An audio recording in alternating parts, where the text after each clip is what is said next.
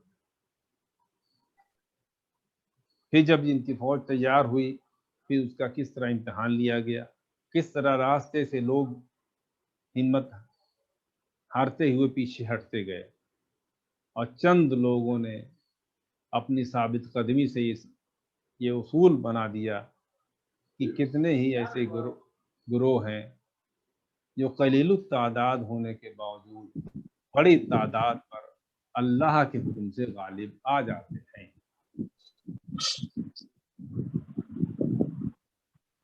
یہ تو مسلمان رہنما ہے، کیونکہ غزوہ بدر کے پہلے یہ آیتیں اتری ہیں، تو یہ چیزیں مسلمانوں سے بتائی جا رہی ہیں کہ پہلے جنگ کا حکم نہیں تھا، تم جنگ کے لیے بار بار سوال کرتے ہو، تو اللہ نے ان سے کہا تھا کہ ایسا نہ ہو کہ اگر جنگ مقرر کر دی جائے تو تمہیں ناگوار گزرے۔ تو اپنے قائد و رہنما کے لیے ضروری ہے کہ لوگوں کے جوش اور خروش سے دھوکہ نہ کھائیں۔ اگر لوگ ساتھ کھڑے ہیں، کسی کام میں آگے بڑھنا چاہتے ہیں، تو ان کا امتحان لینا بہت ضروری ہے۔ دیکھنا ہے کہ وہ اپنے ثابت قدم رہتے ہیں کہ نہیں رہتے ہیں، ایسا تو نہیں راستے میں جو ہے دھوکہ دے کے اور آگے نکل جاتے ہیں اور پتہ چلا پوری قوم راستے میں مار دی گئی۔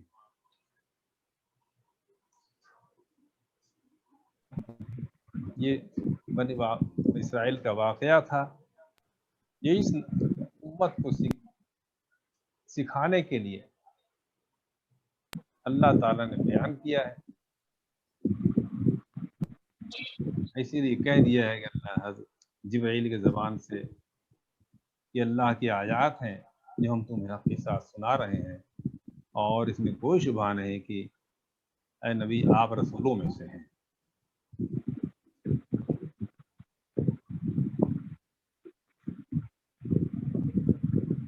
اور شروع میں بتایا گیا تھا، ہم نے اس کی بریف ہسٹری بتائی تھی کہ قرآن اللہ تعالیٰ چاہتا تھا کہ جو حضرت محمد صلی اللہ علیہ وسلم کی وفات کے بعد باقی رہنے والی جو نسل ہے، قرآن اس کی رہنمائی کرے، وہ نسل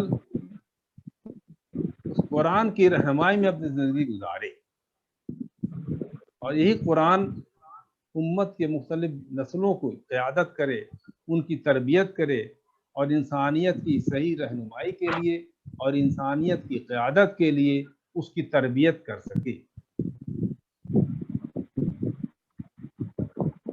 قرآن صرف تلاوت کے لیے نہیں ہے، ایک دستور ہے، تربیت کا دستور ہے، یہ عملی زندگی کا دستور ہے۔